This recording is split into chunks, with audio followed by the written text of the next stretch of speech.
नगरोटा से रुकन असेंबली दिव्यानी राणा ने जगती महाजर कैंप के रिहायशियों के मसाइल असेंबली में उठाए हैं। उन्होंने बताया है कि कैंप के रिहायशी कई मुश्किलात का सामना कर रहे हैं। उन्होंने कहा है कि बसें इलाके तक नहीं पहुंच रही हैं, सफाई सुथराई का काम नहीं हुआ है और मकानात की हालत इंतहाई ख़राब है, जिसकी फौरी मरम्मत ज़रूरी है। उन्होंने ये भी पूछा कि ऐलानशुदा फंड से मुतल्लिक काम कब शुरू होगा।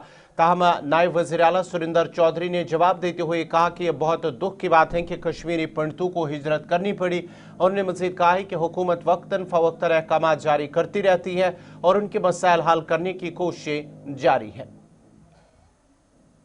जो है वो टीआरटी नगरोटा कैंप के माध्यम से हम पूछना चाहेंगे।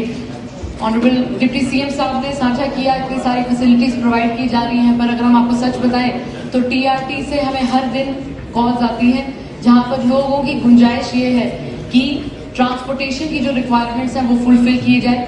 वहां पर आज भी जो ई बस है वो पहुंच नहीं रही है। सैनिटेशन जो कैंप के अंदर और कैंप के इमीडिएटली बाहर सराउंडिंग एरियाज में है उसके इतने बुरे हाल हैं कि सच बताएं तो सराउंडिंग एरियाज में जो लोग रहते हैं वो अक्सर ये प्रश्न करते हैं कि कैंप के अंदर क्या सुविधाएं दी जा रही हैं। और जो इंफ्रास्ट्रक्चर है, अगर आप स्वयं उनके घरों में जाएंगे, अपना घर सब साफ सुथरा रखना चाहते हैं, पर उनकी दीवारें जब उसमें दीमक लगी हुई है, जब उसमें सारे पानी की वजह से व्यवस्थाएं खराब हो चुकी हैं, पाइपों से पानी उनके घरों में आ रहा है, सिलन लग रही है, तो एक व्यक्ति जो अपने घर से वंचित एक बारी पहले भी हो चुका है, उसको अगर हम एक और बारी कहें कि अपने घर की मरम्मत में आपकी सरकार मदद नहीं कर पा रही है तो हमें बहुत बुरा लगता है।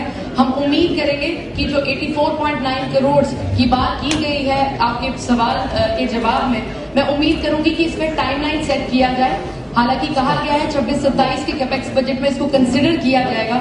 मैं उम्मीद करूंगी कि ना सिर्फ ये कंसिडर हो, इसमें एक्शनेबल काम किया जाए और ना सिर्फ टीआरटी नगरोटा कैंप में पर हर उस कैंप में जिसका जिक्र किया गया है। और खास तौर पर एक कैंप ऐसा भी है जो तलवाड़ा माइग्रेंट्स है रियासी के, जिनका जिक्र यहाँ शायद नहीं हुआ है, पर मैं उम्मीद करूंगी उनकी भी फ्लाइट को एक नजर दी जाए सरकार के माध्यम से। और जितने भी हमारे भाई बंधु हैं और बहनें हैं जो इन कैंप्स में रहते हैं उनको वो सुविधाएं दें जो सरकार का मैं कहूँ ऐतिहासिक तौर पर एक फर्ज बनता है। एमएलए साहिबा ने अपना कंसर्न शो किया है। सरकार में जैसे काफी सारे इसमें उनके जो माइग्रेंट्स हैं, कैंप्स हैं, सरकार ने हमेशा इनको ऑन प्रायोरिटी रखा है और हमेशा कोशिश की कि जो माइग्रेंट्स अपने घरों से उजड़े हैं, क्योंकि इतनी आसानी से कोई घरों से अपने उजड़ता नहीं है और घर कोई छोड़ता नहीं है, और इनकी बदकिस्मती है माइग्रेंट्स की, इनको अपने घर छोड़ने पड़े और इनको आके इन कैंपों में रहना पड़ा। और कैंप चाहे हम ये तो कैंप हैं, अगर हम अपना घर छोड़ के किसी होटल में जाएं तो वहां भी दिल नहीं लगता, चाहे बढ़िया से बढ़िया होटल भी हो। तो ये लेकिन है मन बढ़िया सा बोलना ना, हमें सच जवाब बड़ा इम्पोर्टेंट बात कश्मीरी पंडित माइग्रेशन आप नॉन सीरियस हैं, हमेशा आप बात करते हैं लेकिन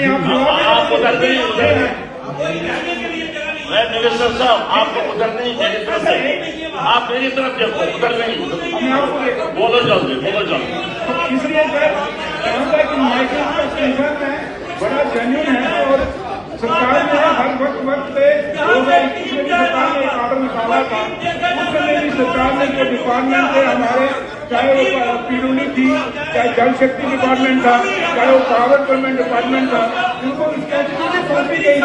क्या उनका जो उनकी कंप्लेंट है उनको देखना है।